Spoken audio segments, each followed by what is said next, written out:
Greetings, everyone. Salutations, bonjour. This is the last episode of the semester of the College Heights Huddle. Hey, but it's Christmas. But it's like almost Christmas time, my favorite time of the year. It's holiday season. It's the holiday season. Correct. Anyways, WKU football this season will finish the regular season with a record of, count it, 8-4. So, a little disappointing. But a wise man way back on August the 21st. Oh, God, are you going to quote yourself? It's probably not on here in a segment somewhere, but a wise man dropped season predictions on August the 21st that said that the Hilltoppers were going to finish the regular season 8-4. Mm-hmm. And sure enough, they finished the regular season 8-4. Yep. So, Givner, what we've learned is, you know, he's had some rough takes on this podcast. That's two correct takes on this podcast. Hey.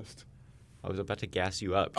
Sorry. Continue. You say, but this year you've been on point. This year, I can't really fault you for anything. I can't think of the Givner podcast redemption arc has kind of gone crazy a little bit. Because what can I say? You said the Broncos were going to win the West, which looks right. Foreshadowing. You said 8-4. I don't know if that was on the podcast, but I know you wrote it because it's, in writing. 8-4 after a disappointing loss to Jacksonville State, a game where they went up 21-7, and then just couldn't do a whole lot after, which, kind of sucks. But the big news today is that it was announced today, which is Sunday, that they will be in the New Orleans Bowl playing Southern Miss. So I look at this as this is a must-win for WKU football. This is the exact trajectory as last season, except last season the road to the championship game wasn't as lethal. It was simply winning you're in. They got it done at home against Jacksonville State. This year they didn't, so they're going to finish either 9-4 or 8-5. After you lost your conference championship game and your bowl game last year. James Madison, shout out to them because they rock playoff right now. They look really good. They have been on a tear this year. Yeah. You lost to them in the bowl game. Now here's an opportunity to get redemption against a pretty average, Group of 5 team. They were second in the West Sun Belt. Which is and that's not to say they're a pushover or anything, but this is a winnable game. It's not like you're playing you're not playing Oregon or some power conference team. You're playing Southern Miss. This is a winnable game for WKU football. This is probably best case scenario. What I will say though is I think if they win this game convincingly, Tyson Helton is going to get some coaching looks. I agree. But I think if they lose, he's not. His consistency since taking over has been very, it hasn't been talked about enough. No. His consistency. He's kept the Hilltoppers in contention right up to the end, every season he's been here. There's been a loss that they shouldn't lose, FIU, but they have been consistent, bowl wins, 8-9 win seasons. Convincing wins a lot. Convincing wins, mind you.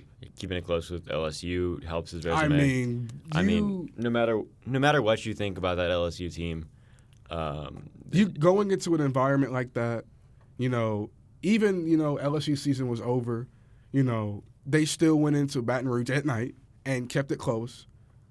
You can say anything you want about the play calling, but at the end of the day, it was a close game. LSU didn't do what Alabama did to them last year. It was never a rout by any means. So that's what coaches look for, in this search. They look for coaches that know how to get their team to bowl games. They look for coaches that know how to take what they have, because that's the other thing I gave Helton credit for this year. He brought in Bowie. He brought in Maverick. Mm-hmm. And they had a lot of people transfer in. They lost a lot of people too. And they turned that into a great an 8-win, potentially 9-win season. That's what teams are going to look for. Yeah. And, you look at it, WKU's consistently been at the top of the Conference USA recruiting class lists. They're consistently, I think this year they were number 1 in Conference USA rated. I'd have to double check that, but I saw something about that. They sent out one of the press releases. You look at the other teams in the conference. Missouri State was up. Delaware was up. Jacksonville State, the usual. Kennesaw State, all of those teams were up, and WKU found a way to hang around, be consistent, be good. I'm sure fans, wanted wins against FIU. They wanted wins against Jacksonville State. Toledo, definitely. That was a rough game. That was tough. I asked a fan one time, I was like, what game do you think was more rough for WKU football, Toledo or FIU? And they're like, I can't answer that. They didn't know.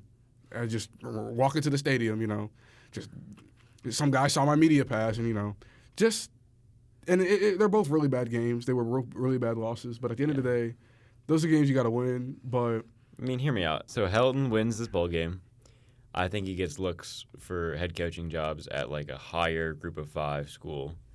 I'm looking at, like Memphis, and maybe not Memphis exactly, but a team like that. Yeah, a team like that. A team in the American, a team in the Sun Belt, Mountain West even. Yeah, like a team that then you go there, you have success for 3-ish years, 3 to 5 years. Then you get looks for like coordinator job or at like a Arkansas or Oklahoma even. Something like that. I could see it. And then, maybe in 10, 15 years we're saying he's a head coach and I'll go one step further. If you go to let's keep Memphis going for the sake of argument. You go to a Memphis as, head coach. You take them to the American Championship game one year and keep them consistent for 2 more years or something like that. You might get that head coach job, you might jump at an Arkansas or a Vanderbilt or something like that. Like I said, and this has been the case all season. If you read the gamers or the columns that came out for football, there were questionable calls. LSU being the main suspect that comes to mind. I think Toledo. Toledo definitely. FIU. Like all of the games this season. Any of the 4 losses. Any of the games this season, there have been questionable 4th down calls, 3rd down calls. La Tech was weird. 1st down calls even. But also that one was Tisdale's first game, so I kind of give some leeway on that. Just all throughout the season, there were questionable, calls. How much that is Bowie and Merritt and Brown over Helton. Why are we throwing, screens and, running up the middle against, teams in Conference USA that know how to stop the run instead of, because there were times when they let Maverick or Rodney throw the ball up and down the field, it worked for success. Worked. And yeah, they might have thrown an interception, but you're going to take 4 touchdowns with an interception over 1 touchdown, 2 interceptions or something like that. You're going to take that every game, and 40 rushing yards on 550 attempts. Like, that's the one thing I got to credit the offense for was that they got that run game going. We mentioned in the mic drop for at Middle Tennessee, the 3-headed monster, when I talked to the sidelines, they started utilizing them when Tisdale came in, and that's what led to success in the offense. The defense was just up and down, inconsistent. Yeah. There were times where the defense would – LSU is the best example. I think that actually the defense was consistent this year. And, I know they gave up a good amount of points. But Jacksonville State is really fighting that argument right now because so if we just delete that game, they're kind of been on this bend, don't break, just enough to complement the offense. There were a couple games this year where the defense was getting stop. I don't think they ever shut anybody out. Like Nevada, maybe. North Alabama, but does that really count? No, North Alabama, maybe they did pretty good. They did really good against Sam Houston. They did enough in the games they won for the most part. And that's what I mean by consistency. They have never claimed to be. They've never shown a flash of being the brick wall defense. You know what I mean? They're never gonna, be that kind of team. But they've been consistent in clutch moments, is what I would say. When you needed them most, they were there. You talk about the fumble, scoop and score. You do some different things offensively. That game could have been completely different. There's FIU. They were getting stops for most of the game, but when the offense is going 3 and out or turning the ball over, there's only so much they could do before they just wore out when they're on the field the whole game. And then against Jacksonville State, they got stops, but the offense didn't execute when it mattered most. And that last drive by the Gamecocks was just, oh my god. Yeah, chance to win it. It was bad.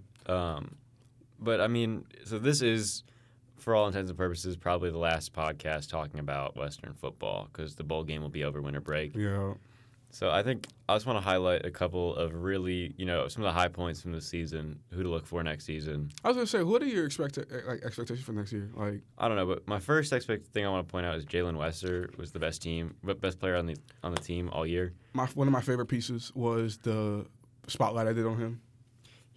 I think he will be playing on Sundays. I agree. I don't think he gets drafted very high, but I think he goes. He's the kind of guy that'll work his way up. He'll be, and you will hear his name.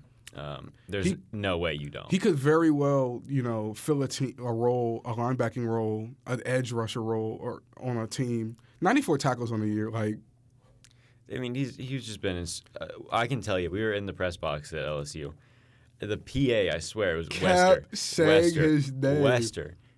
And because, the WKU defense was stifling the LSU offense, holding them to what? 13 sacks against Jacksonville State, 17 against LSU. That's unheard of. 17 tackles. Yeah.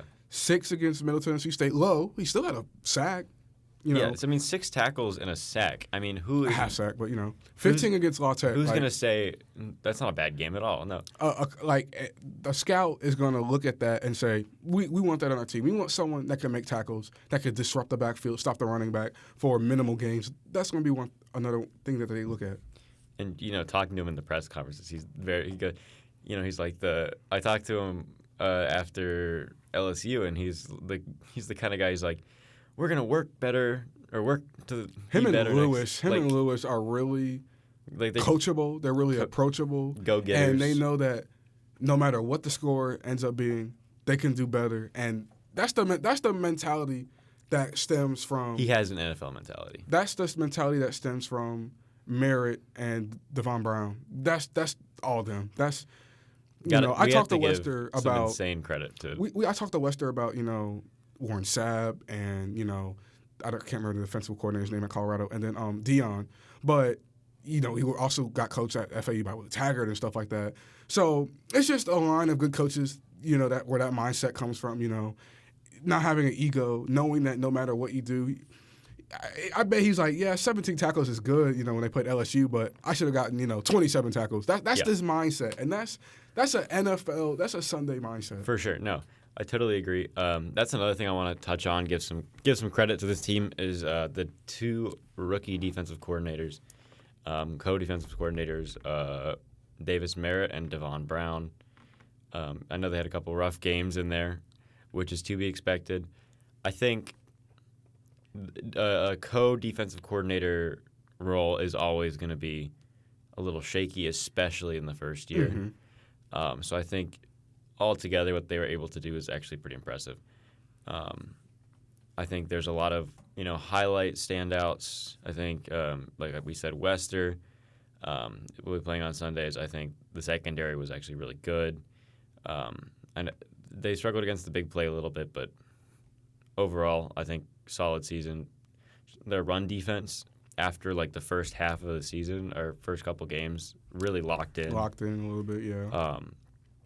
So massive shout out to Devon Brown and Davis Merritt. I mean, I think if Helton gets a job nod in the next 2 years ish, we're talking either Devon Brown or Davis Merritt might get bumped up.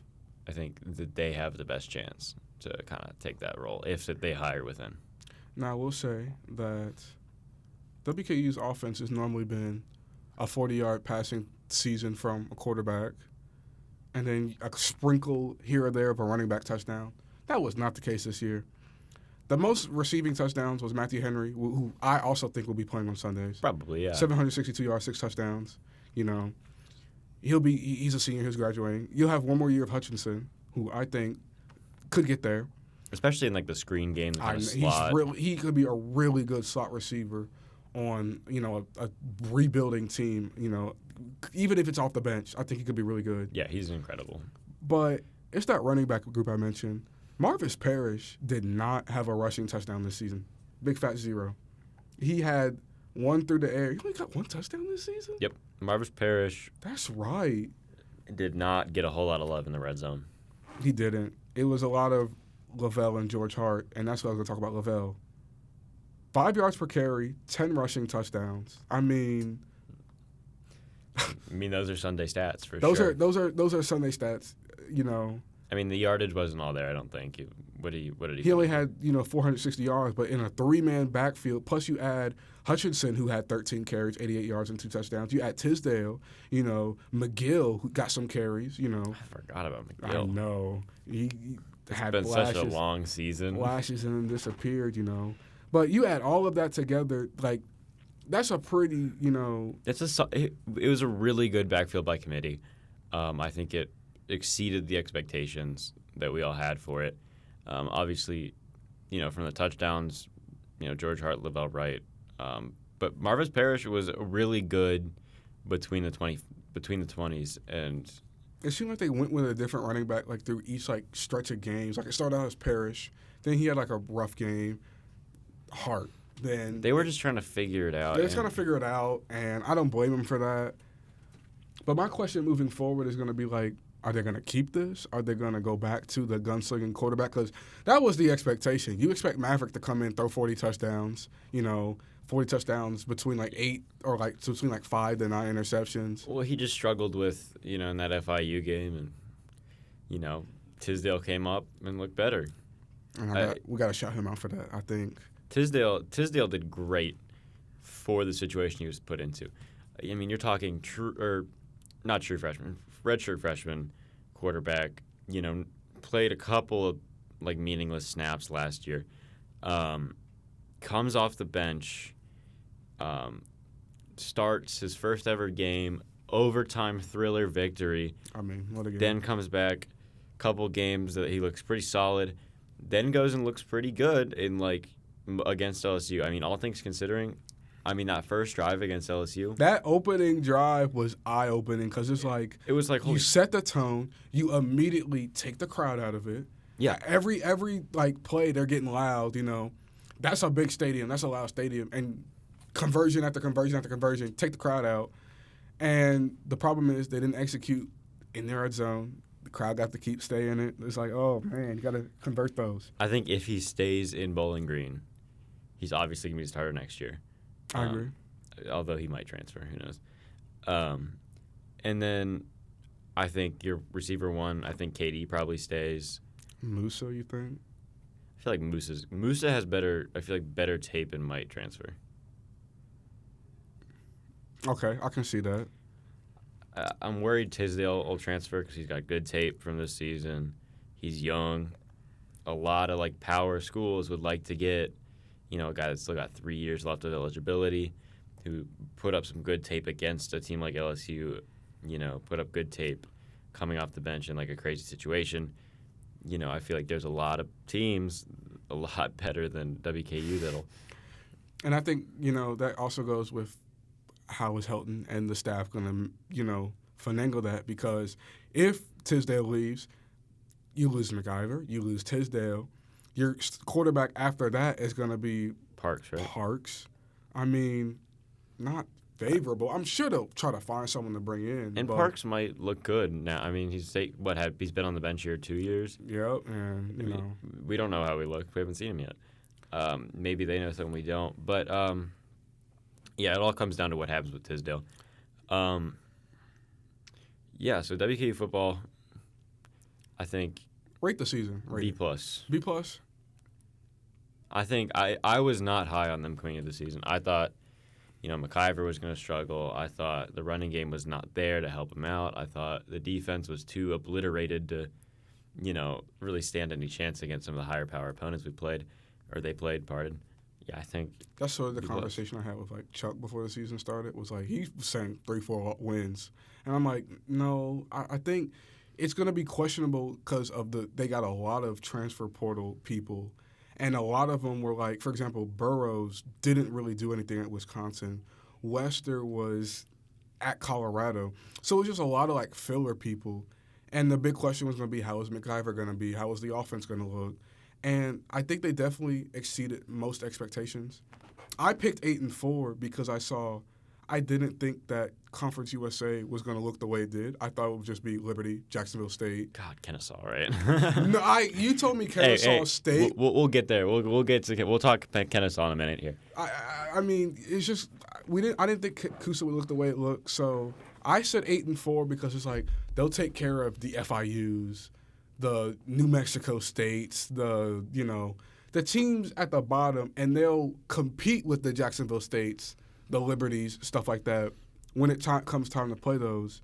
And I expected them to beat Toledo. I expected them to start the season 3-0. They didn't, unfortunately. I expected them to handle their rival. I expected them to win that road stretch of Delaware and Missouri State, which they did. Didn't see the FIU loss coming.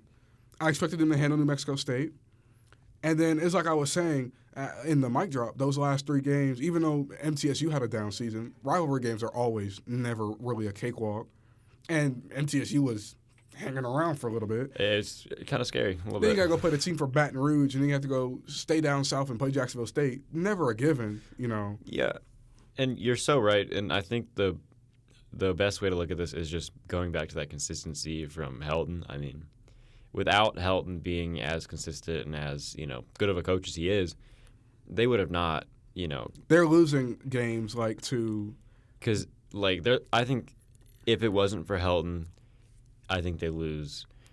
They're going to lose Delaware. They're going to give up a game to Missouri State. They're going to give up Louisiana Tech. They're going to lose games like those. Yeah. But when you have Helton, Brown, Bowie, and just Merritt, rebuilding that roster, the roster, taking what you get and making it work, and that's what he did, and that's why my grade for them would be a B also because they took what they got.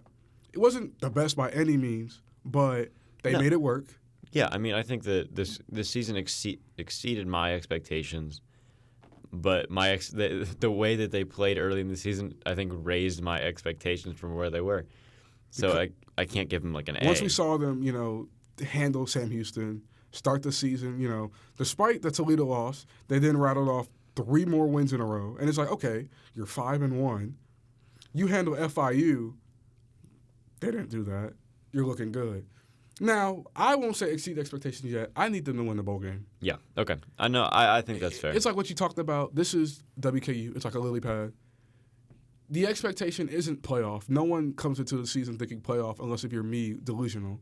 You come in with the expectation of 8, 9, 10 wins, bowl game, maybe conference championship. Yeah, I mean, hopefully. I think that's what you want. You want conference championship and a bowl game win. You don't really come in playoffs. So I'm giving them a B, but when we do postseason grades, that can fall depending on how they look in the bowl game. Yeah. You got to handle Southern Mississippi. You got to handle Southern Mississippi.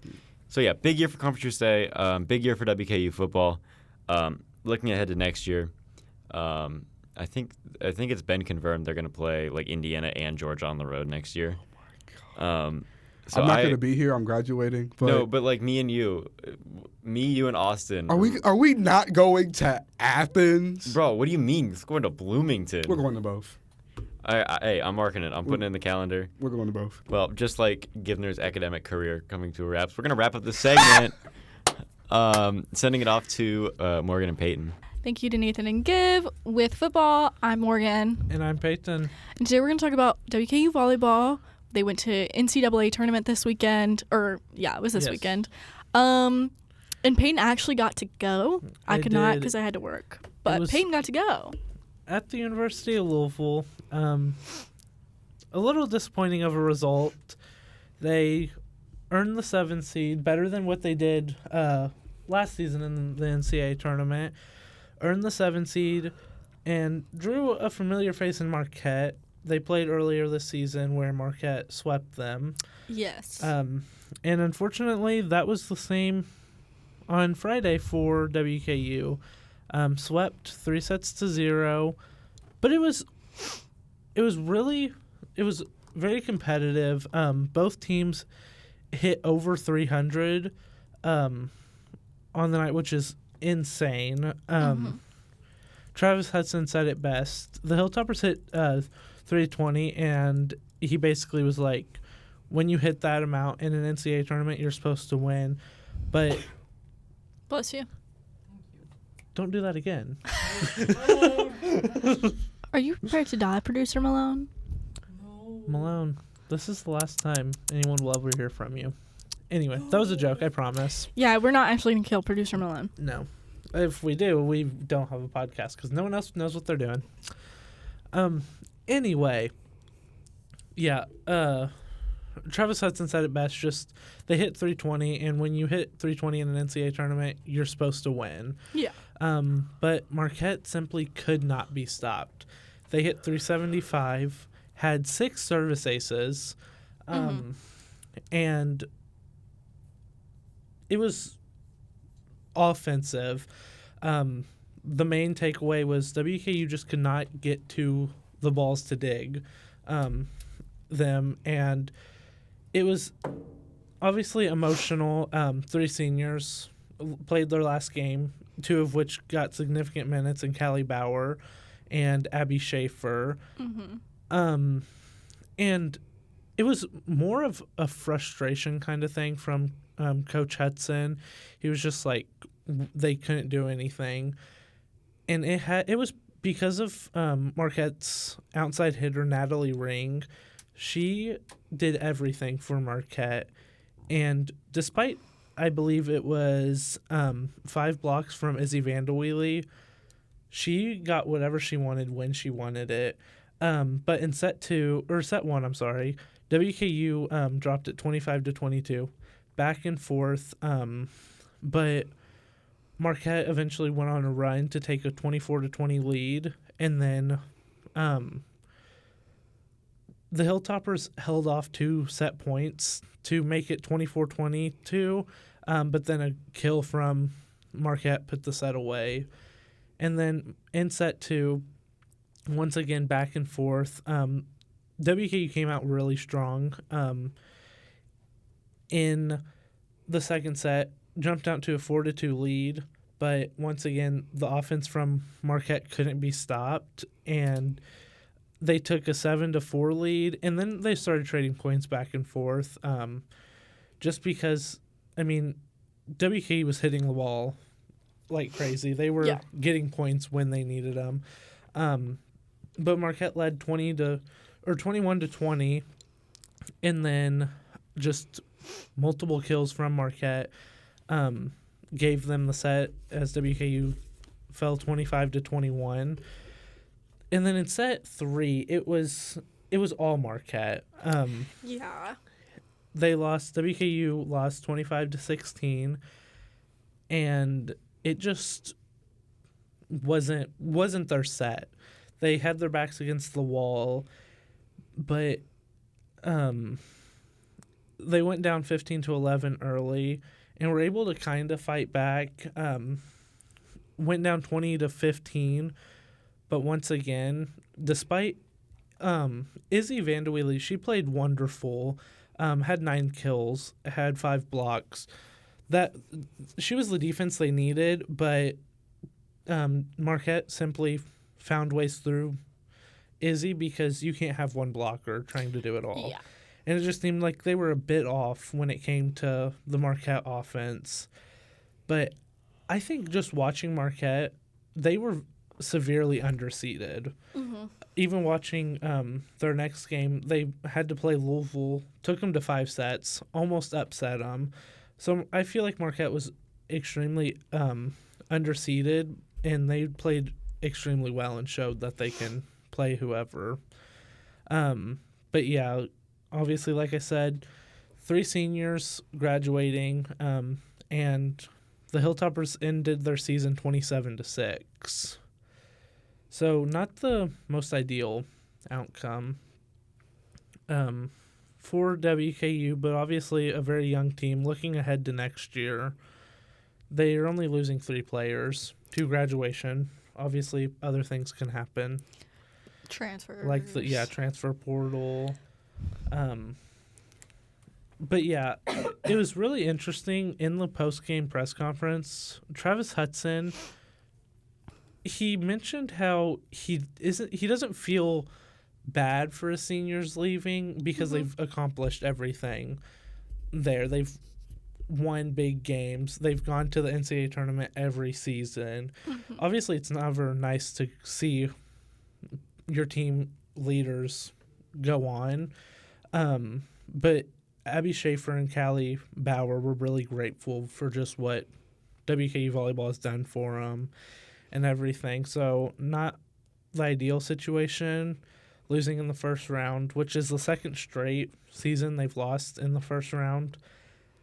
But I think they have really strong pieces coming back, like Kyra Knox, the freshman who has played phenomenal. Izzy Vanderweely will be back for her senior season.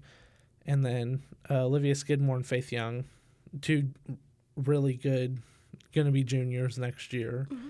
So a really still young team that I think they will do significantly better than they did this year. Especially since they've had more time on the court together and have finally, like, really gelled. Yeah. I mean, I feel like they're normally always a young team because I think next year they have 2 seniors, 3 seniors that will graduate. Obviously, things can change with transfers and everything. Yeah. But it'll be it's exciting. Obviously, I don't think Travis Hudson has any plans to go anywhere. I don't think he's. We're retire. hoping. Let's hope. I don't know anything, but yeah, I mean that's basically it for WKU volleyball. To include a little bit of Conference USA, UTEP got a 6th seed. They played North Carolina. I think they lost in 4 or got swept. So another Conference USA team that lost in the first round, but good. Good representation of Conference USA. Yeah.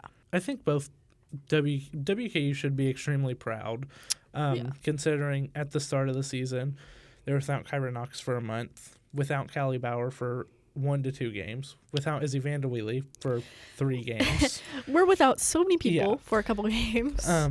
But yeah, that was volleyball this year. Looking ahead to next year, it'll be exciting, but we'll be back. We will. Don't even worry. Don't fret. Yeah, that is it for WKU volleyball.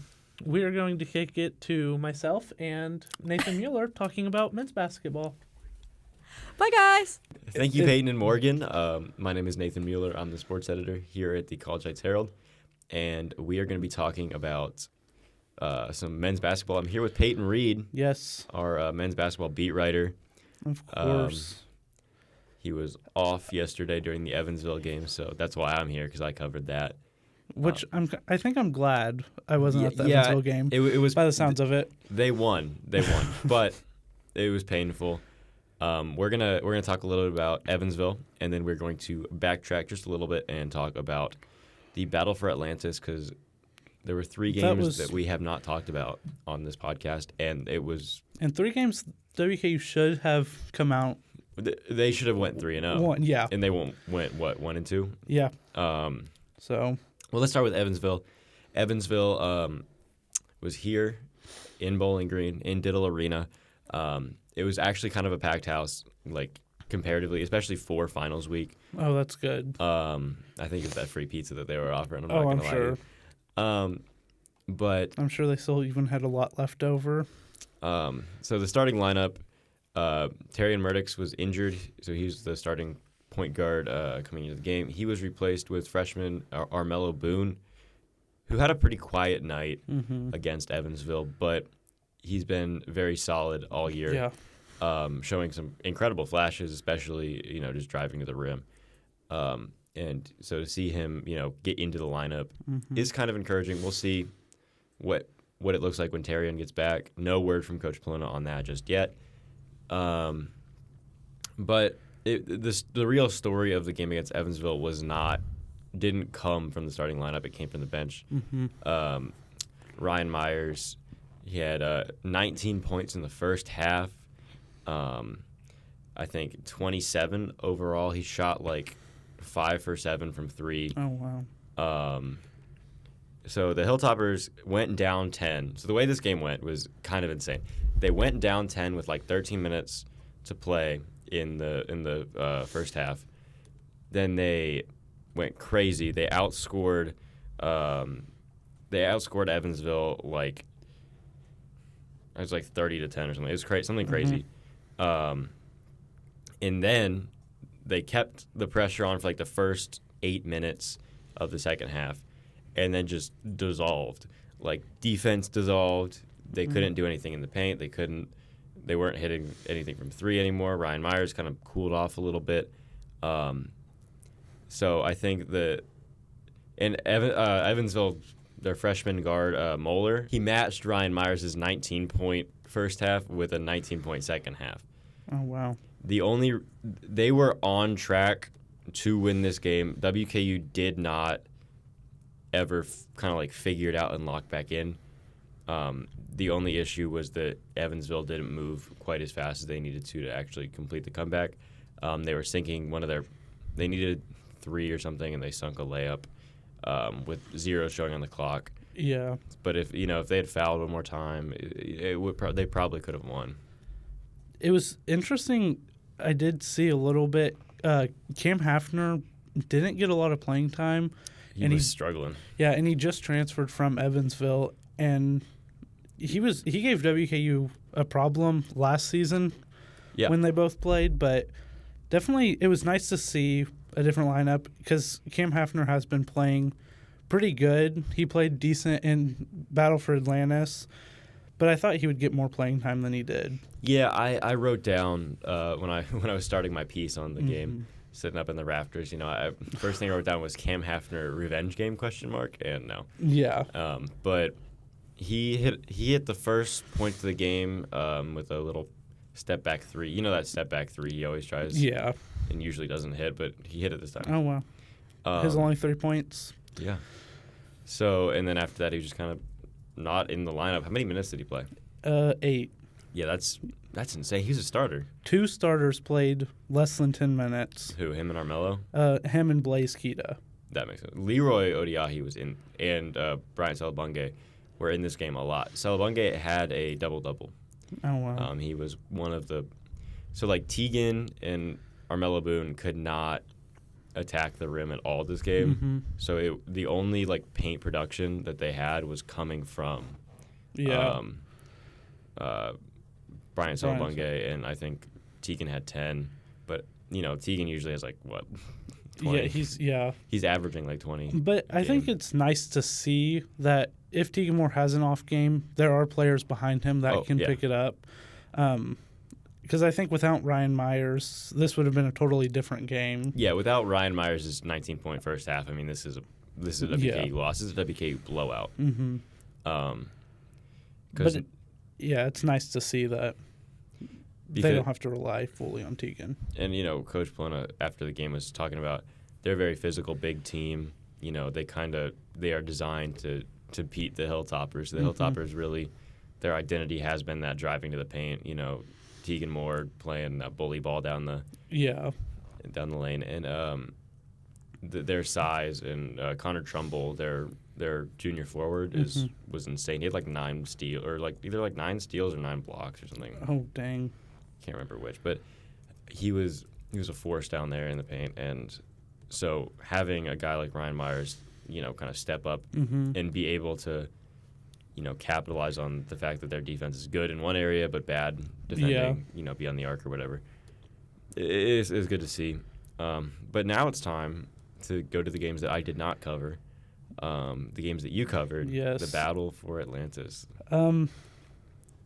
Thanksgiving week went down to Battle for Atlantis. Went 1-2. Thought they could have gotten a lot more out of it. They got a lot out of it. They got a Bahamas vacation. They did, on Thanksgiving. Yes. They got that part, but not too many wins. Not too many wins in the win column. Yeah. I was driving back to my hometown, and I was listening to the Vanderbilt game on the radio, and I was like, oh my God, we're about to win. Yeah. Oh my God. I thought WKU was gonna pull out the win, but Vanderbilt ultimately ended up winning 83-78, and that was the closest game Vanderbilt had the entire. By like a wide margin. So it's definitely, I think that's a win in WKU's book just because Vanderbilt scores so many points every game. Yeah. And they gave up 83, but only lost by 5. But it was WKU had control almost the entire game. Unfortunately, was out or without Grant Newell for basically the entire game. He went down with like a twisted ankle, nothing too major.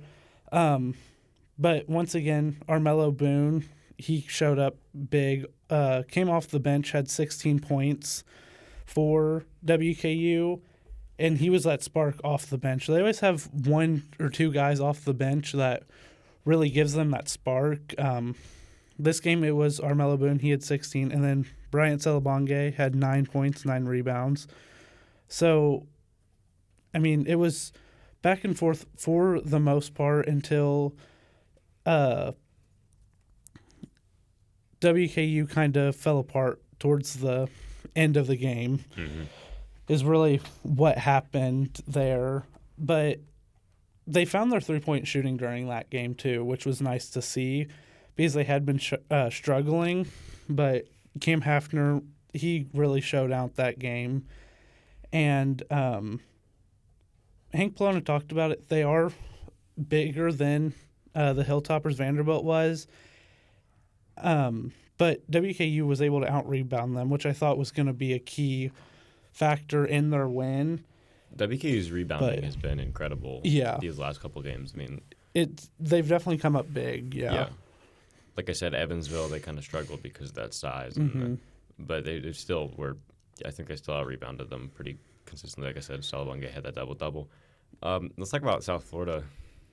Yeah, just another game that this game I was not expecting them to lose at all. Well, I mean, you go up 17, you think you got that, right? But no.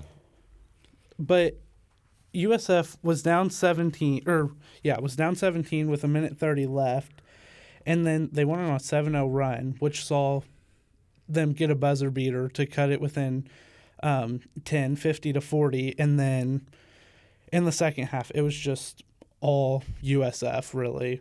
Yeah, it is.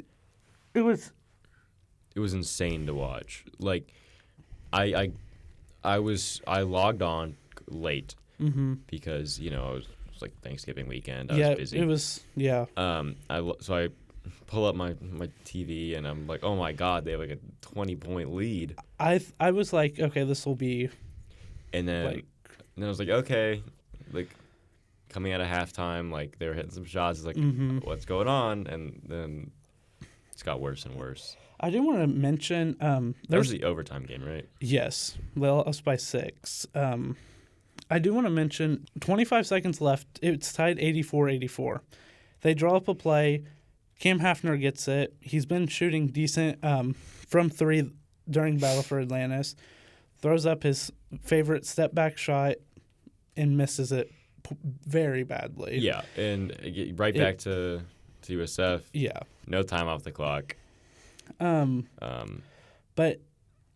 thankfully they didn't capitalize on they sent it into overtime, and USF just continued to build on their second half momentum. Outscored the Hilltoppers 13-7. But Tegan Moore, I feel like we talk about him all the time, but I think he deserves it. Yeah. Had a career high 27 points. It just wasn't. What, like 8 for 9? Yeah, it was. Or 9 for 18. It was ridiculous. Yeah, I mean, this is. But he couldn't. He couldn't will them to it. Yeah, you can't win all by yourself. No. So USF was able to pull out the overtime win, and then then the one bright spot. The one, yes. WKU took on Wichita State in the final game of Battle for Atlantis. They took care of them. It was another rough. Yeah, game. It wasn't good. WKU won 75-70. So, yeah, it just. And it was kind of a comeback win. A little bit. I know that they had the lead coming into halftime, but then Wichita went on that little run coming out of halftime, and then WKU had to kind of come back. It was it was nice to see their resilience, especially since a day prior they gave up a 17-point Yeah.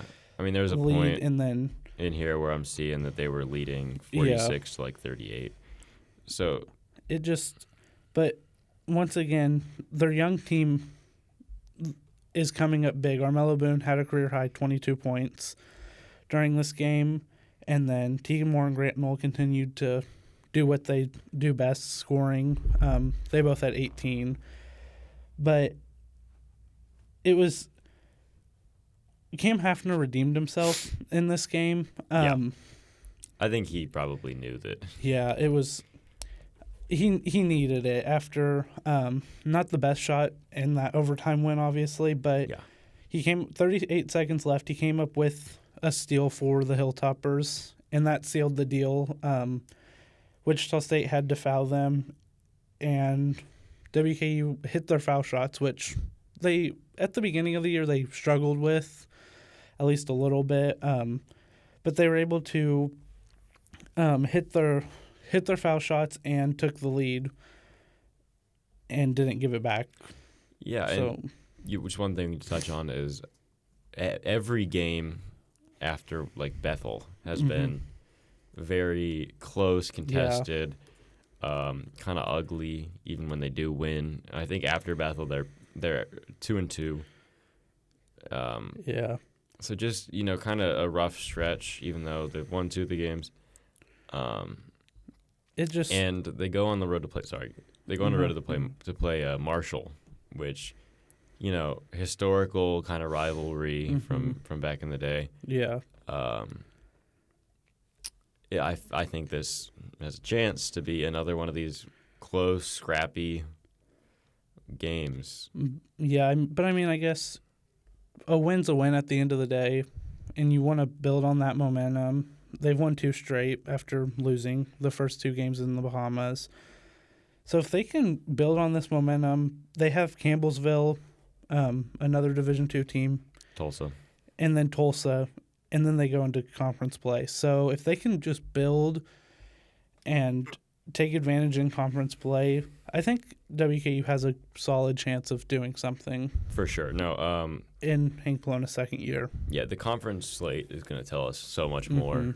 We really have no idea what the rest of the conference looks like just yet. Yeah. So it'll be interesting to see, but I mean, right now, I feel like as a WKU fan, you have to be happy. They're 6-2. Yep. Lost by 5 to a top 20 team in Vanderbilt. Lost to South Florida by 6, which isn't the best loss, but South Florida's been a good team. Yeah, South Florida is in the past, so it's a name that you recognize. But yeah, just going into conference play, those first 3 conference games are going to be rough. Jacksonville State, Sam Houston, La Tech, and then New Mexico State. So they're playing a good amount of like the preseason, favorites, or like top 5 or whatever. By that New Mexico State game, I think you'll have a decent understanding of how the rest of the season will go. Get those first 4 out of the way, and then that'll kind of dictate the rest of the season for WKU. Yeah. All right. That is all we have for WKU men's basketball. We will now send it to Malone and Adrianna for women's basketball. Hey, this is Malone here. I just wanted to let you guys know that at some point during this segment, my mic got unplugged. So my audio is not great sounding.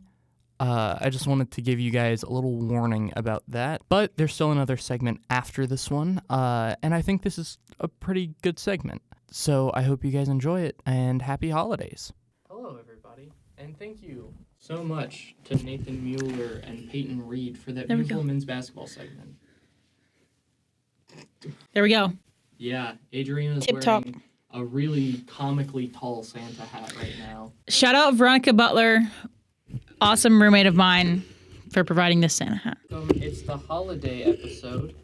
So 'Tis the season. It is the season. So we have a wonderful Christmas tree. Wait, I gotta move this. Yeah, move your laptop. We We've got a menorah for all of the people celebrating Hanukkah. I don't know that much about Kwanzaa, but I've got the symbol printed on a piece of paper here because I realized that it also required candles that I did not have.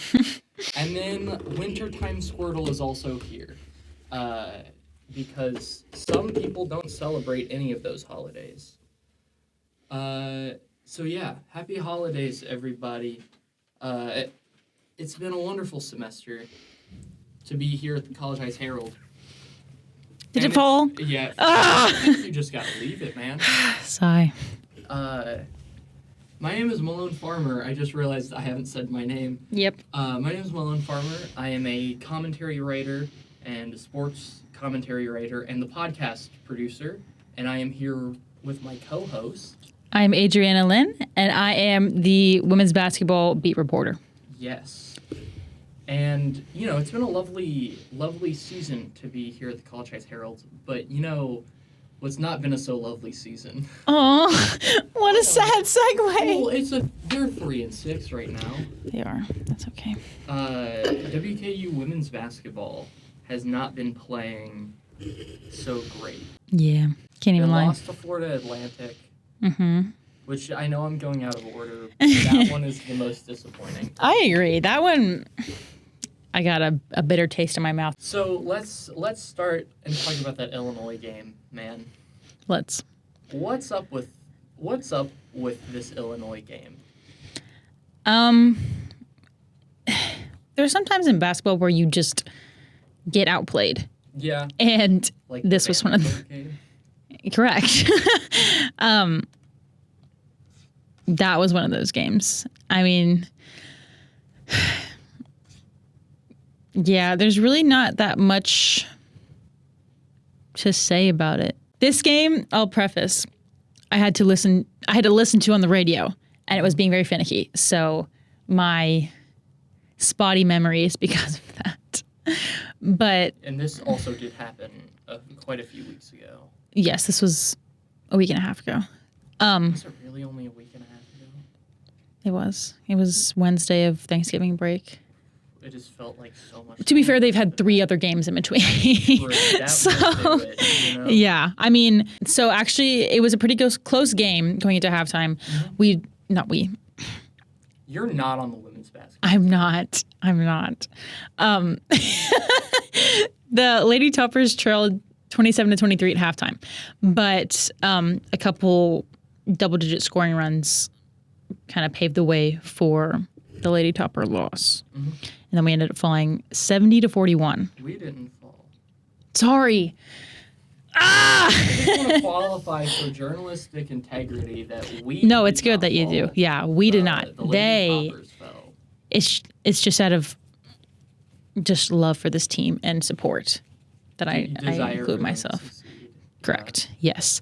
But we are unbiased reporters. Correct. Except for me, because my whole thing is having an opinion. That's true. Yeah. So that was day before Thanksgiving. They fell on the road. And then that came right before they stayed in Illinois over Thanksgiving to play Southern Illinois, where they got a 60-52 win. They did. They did. And it was cool. Proud. Because they lost 2 in a row before that. That is, yes. It ended its the Lady Toppers 3-game losing streak. I was about to say they had lost 3 in a row Yes. before that because they lost Indiana State as well. Yeah.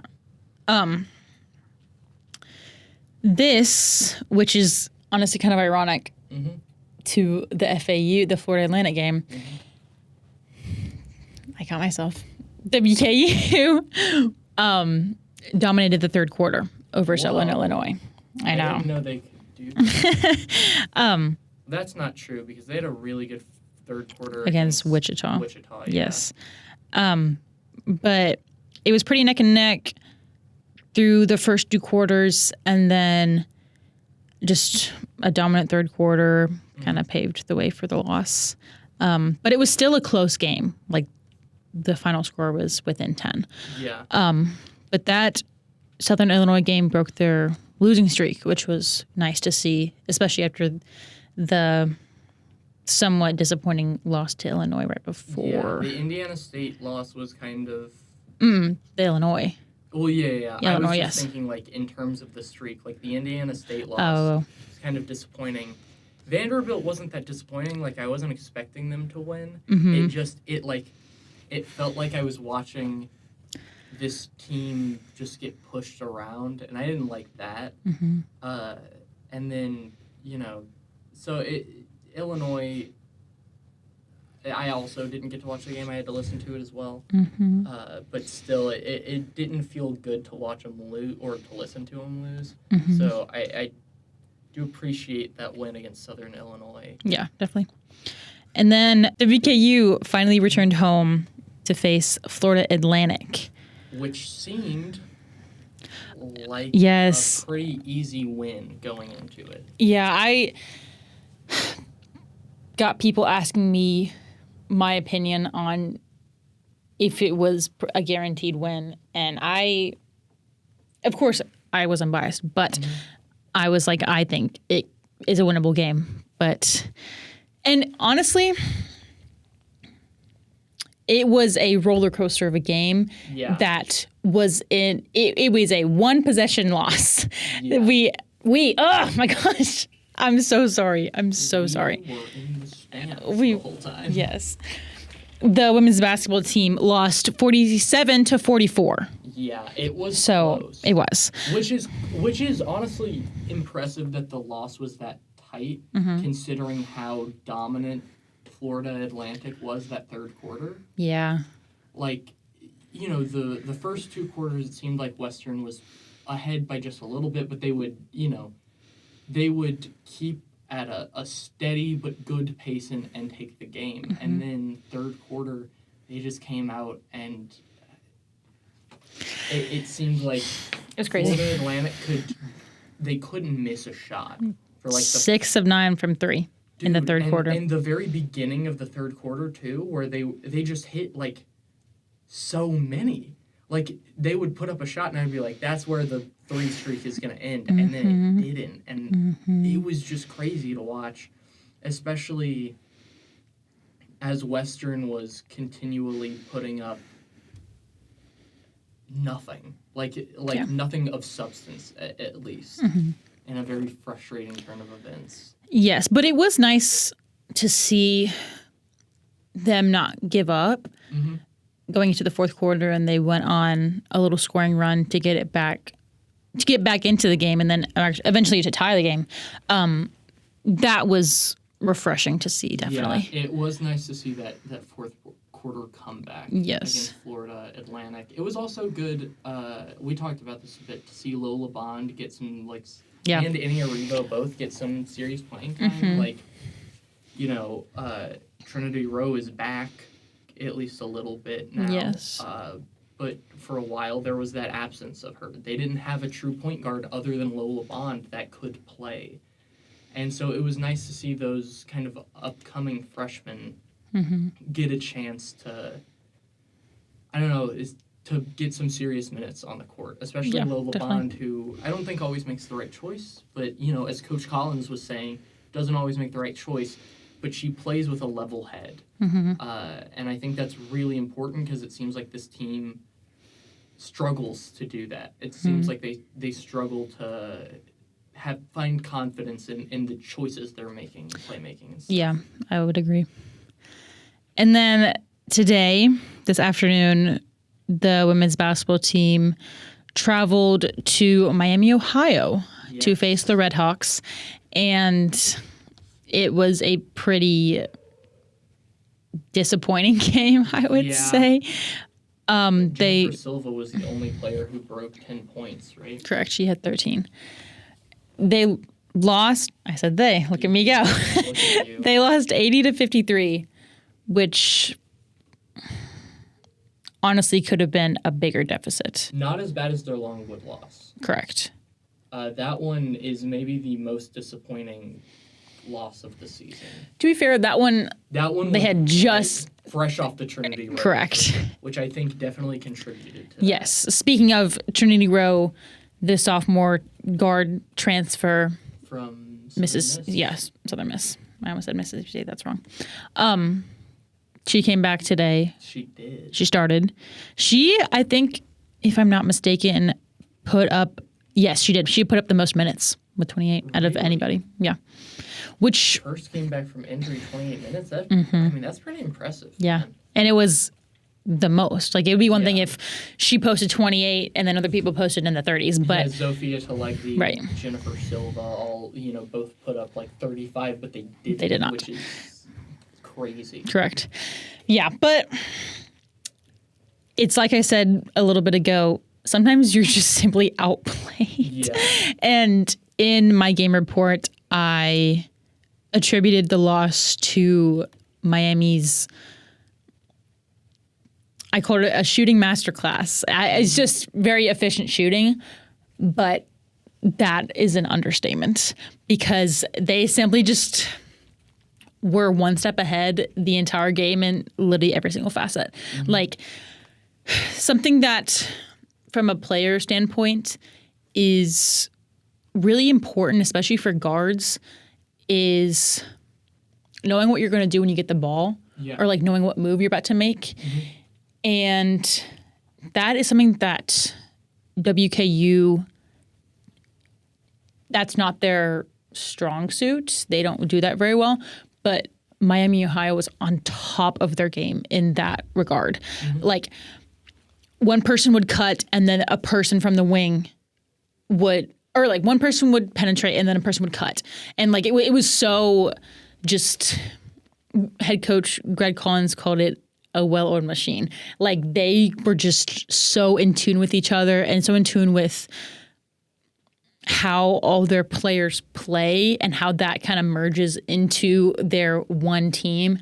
And WKU, I think with the injuries and with transfers and people getting more significant minutes than they did last year, even the returners, that's something that I would probably attribute the unsuccesses of this season to. Just, there are strengths, but they're not meshed. Yeah. And it's just individual efforts. This is a team that has been, I will say, for how I think kind of patchwork putting it together has been, I think they look better than, I will speak here purely my opinion. They look better than I expected them to. Losing Lexi Mead and Josie Gilvin. Yeah, Josie Gilvin and Destiny Salary. Like, losing all of their top 4 scorers, and then a lot of their team transferred in. A lot of their team played last year but didn't really get minutes. Sophia's the only one that did play last year with decent minutes. And to have, I don't know, starters like Tori James and Tia Schelling who have, like, stepped up in this way, that's pretty impressive, I think. Specifically, those two are, like, they are the two that I'm walking away from these games so far going, like, these are the core pieces of the team as of now. That's interesting that you say that because Schelling did not earn the start with Rowe. Really? Rowe back. It was Rowe, James, Pratcher, Silva, Talegdi. I can tell, based on how much the starting lineup's changed, that Collins is messing with it. Oh, for sure. He's trying to find the best balance because I don't know that there has been anyone who's started every game. I think it's Tori James. Tori and Talegdi, probably. Yeah, I think Tori and Talegdi are the only ones that have started every game. Probably. Otherwise, I think there has been some shift, some change. Yeah. Also, I saw Salma Kador was back. She was. After her ankle injury. Yes, she was definitely more limited than Rowe was, and she saw some success from shooting probably later in the game, I would say. But it was still nice, and something that Coach Collins talked about on the radio after the game was talking about how he's trying to get everybody healthy, and there's hiccups with that and getting everybody acclimated back into playing. I think for the beginning of their season, the Lady Toppers have kind of had a difficult road to travel, especially with such long stands away from home. Yep. And Salma Kador and Trinity Rowe being injured, specifically Trinity Rowe being injured so early in the season. Mm-hmm. Like, they got 2 games in, and she was, like, not counting the exhibition game. Not counting the exhibition game, they had 1. Oh, yeah, because Longwood was before Second Wichita. game, correct. Yeah, that's right. They had 1 season game with Trinity Rowe before she was injured during practice. Yep. That's pretty rough when, like, she has been touted as, like, this huge piece of the team. Mm-hmm. And, that's... I'm trying to give them a lot of grace, I think, because a lot of their team hasn't played together before. Yes. This is their first season together, plus having such an early injury of one of your star players, and then having one of your more veteran players who was playing really well. Like, Salma played really well against Indiana State, right? She posted, like, 22 points or something. I think it was 24. 24, I think. She posted a career high against Indiana State. She has been one of the most level-headed playmakers since the beginning of the season. Like, anytime she's on the court, she may not make the right decision, but she's at least doing it confidently. And I think she has a pretty good baseline understanding of what a good play is. I think her execution of shots is usually better than a lot of the other players. A lot of the other players that I think are probably better than her in general, she just plays with a confidence that they don't have. And that's an important factor, I think. She has a very strong presence in intangibles, which makes it really difficult to describe like, why she is a benefit to the team, other than like she is just really good off the bench. She's really good at laying the ball, taking the ball to the hoop, and getting a nice layup in there. And so her injury too, I'm sure didn't help team morale Not at all. Yeah, definitely not. And Rowe also has so many intangibles. Like, she is, at least from what we as the audience were able to see from those first 2 games, the Lindsey Wilson exhibition game and the KSU season opener, she was kind of the gel of the team. She was really good at just when she was on the court, it seemed like everyone performed together really well. They moved together really well. And without her, I have noticed that kind of hive mind that they had before kind of not there anymore. I think in my Wichita State piece, I said that they moved like when they were on defense, the Lady Toppers, they moved like sharks who smelled blood. Like, they would just move towards the ball immediately. And after that game, we've seen less and less of that performance from them. So I'm excited to see what it looks like. First game back from injury, that's a tough game. That's a tough situation to be in. So I'm excited to see what Trinity Rowe is able to contribute looking forward. Is there anything else that you want to talk about with women's basketball? I would say this is kind of stepping out of my... I'm taking my reporter cap off. I'm not going to take off my Santa hat, though. I love my Santa hat. And I'm putting on my... Spectator/player. It grinds my gears when people... I don't like it. It's a pet peeve of mine when people jump to conclusions about a team or about a season on little information. Yeah. That drives me up a wall. I can't deal with that. It's so annoying because a season is a marathon, and every game is different. Every quarter is different. Everything. There's so many moving parts and so many things that go into it that it's. Although they look at me go. They're 3-6 on the season overall now. you look at that record and you think, that's not that good. That's not the best start to a season you could have, obviously. But watching them every game and watching the differences in every game and the players that are healthy and eligible to play and who has a better night than another player, things like that.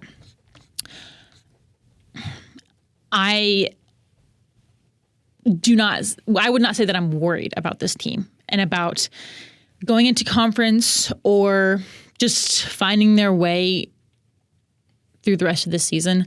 I'm not worried about it, and I think a lot of people would jump to that conclusion of, oh, they're 3-6 on the season so far. They're terrible. They suck. Why are they losing by 25 points?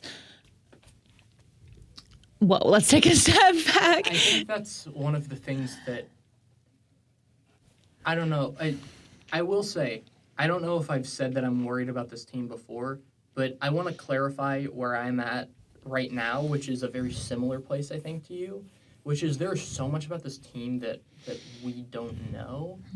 There's so much more to see. There's so many unknowns that, like,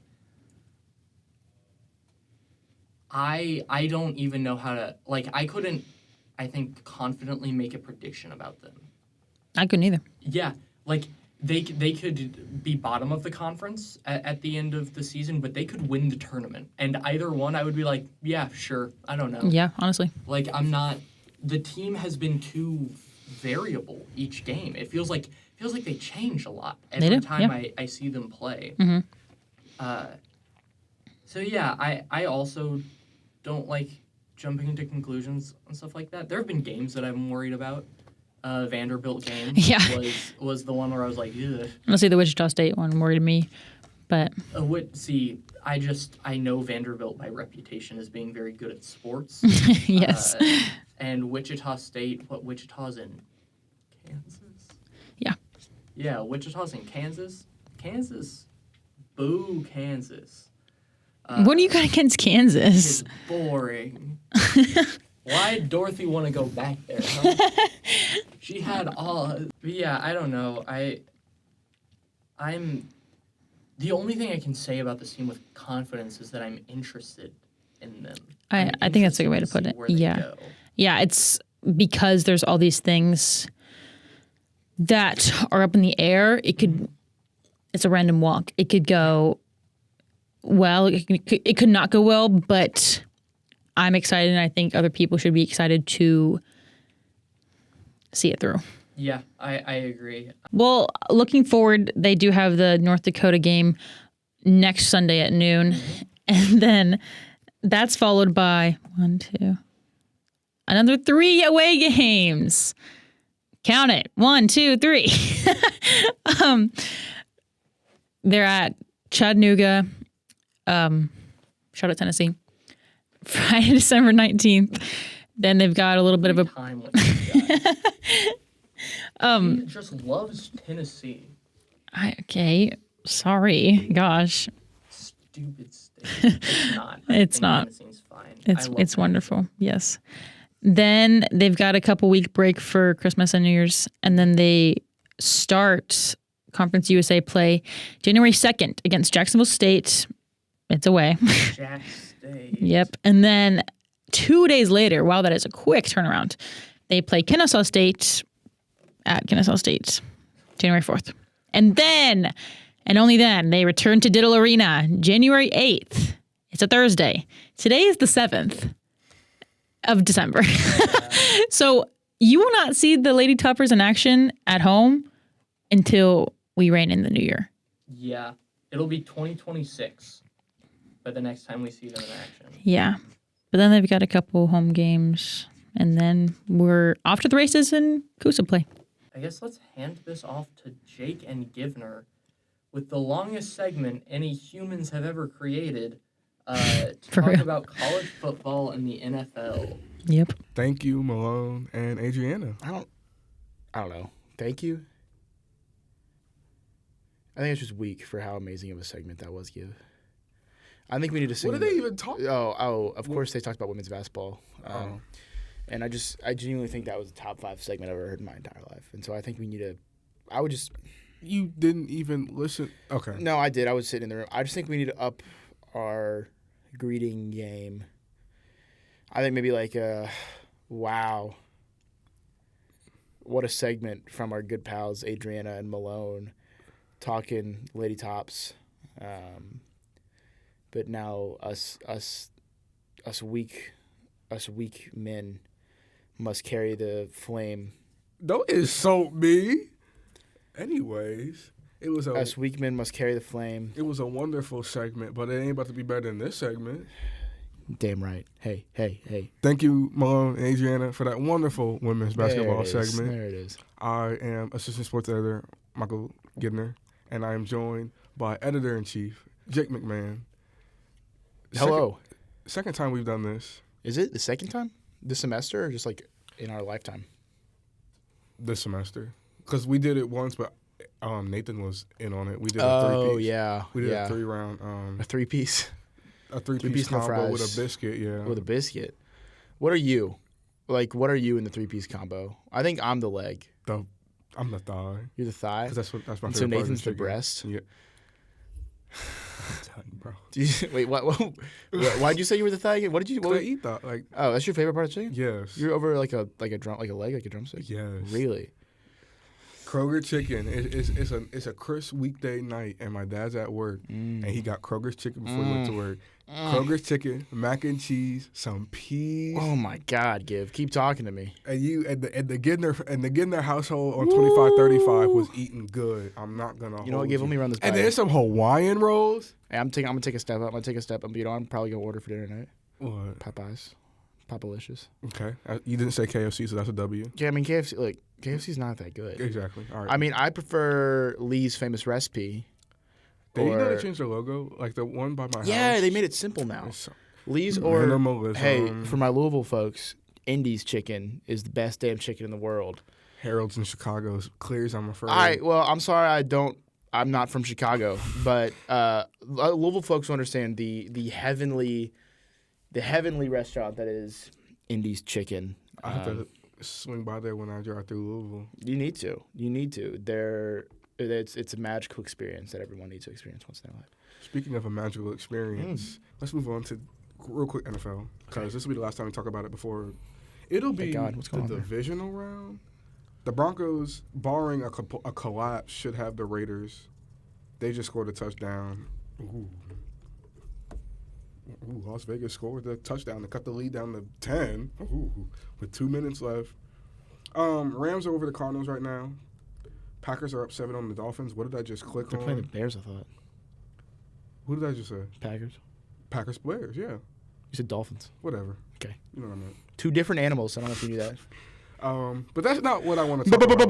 Blooper from Givner. That's not what I want to talk about.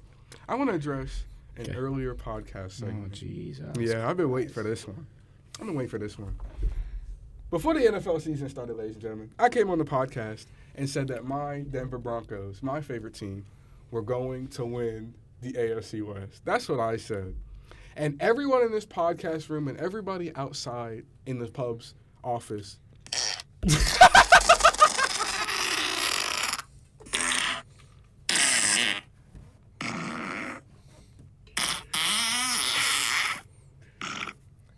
I know, I just figured our listeners would want to hear fart sounds over 1,000 farts, parentheses, 1 hour, over you talk this crap.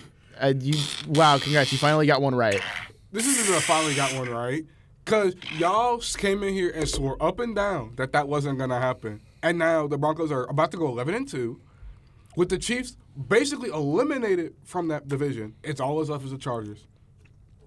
I pray to God. Up Justin and Herbert. down, everybody in this room said it was. Justin Herbert, if you can hear me, please save us. Justin Herbert, if you can hear me, please save us from the wrath of Michael DeWade Givner Jr. I can't take this anymore. It's not going to be enough. There's only one team in the NFL that's undefeated at home this year. Can you guess who it is?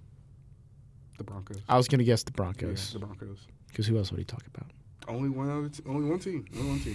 It'd be really funny if he set that up and it was like, you know who it is? It's not the Broncos. It's the Green Bay Packers. Yeah. The Broncos, with a win over the Raiders today, will have an opportunity to lock up the 1 seed. They will have tiebreaker over New England. the rest of the way if they win out. You guys got it. So where I go from Broncos winning the West, that I might be right on, barring they don't collapse and the Chargers win it, is going to be the Broncos are going to win the Super Bowl. Okay. All right, and that's where we're going to end this segment. Thank you guys for listening to this the entire semester. I'm sorry you had to hear Give talk about sports for the entire semester and not me instead of Give. I'm going to look back and see how many I'm gonna have to do some soul searching when it comes to seeing if I want Give involved in this podcast ever again, because I feel like he's a cancer to your ears and your thoughts. I think I got like well over 70% of my takes on this podcast right this semester. The Broncos one is looking good. And mind you, again, you want to talk about no ball knowledge, but everybody in this podcast room was like, no, they're not. It's going to be the Chiefs. The Chargers have a better chance. He got well over 70% of his picks correct and named one. That's the main one. I made numerous game projections right. Whatever.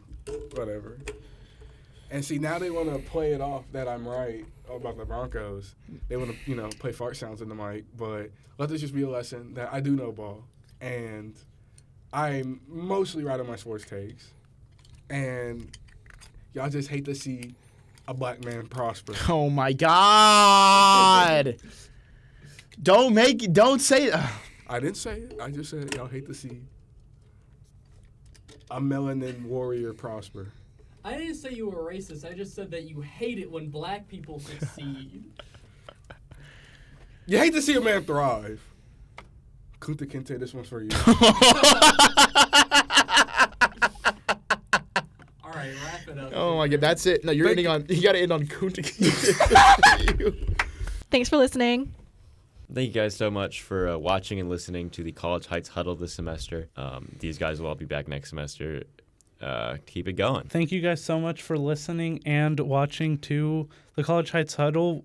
We will be back with more next semester.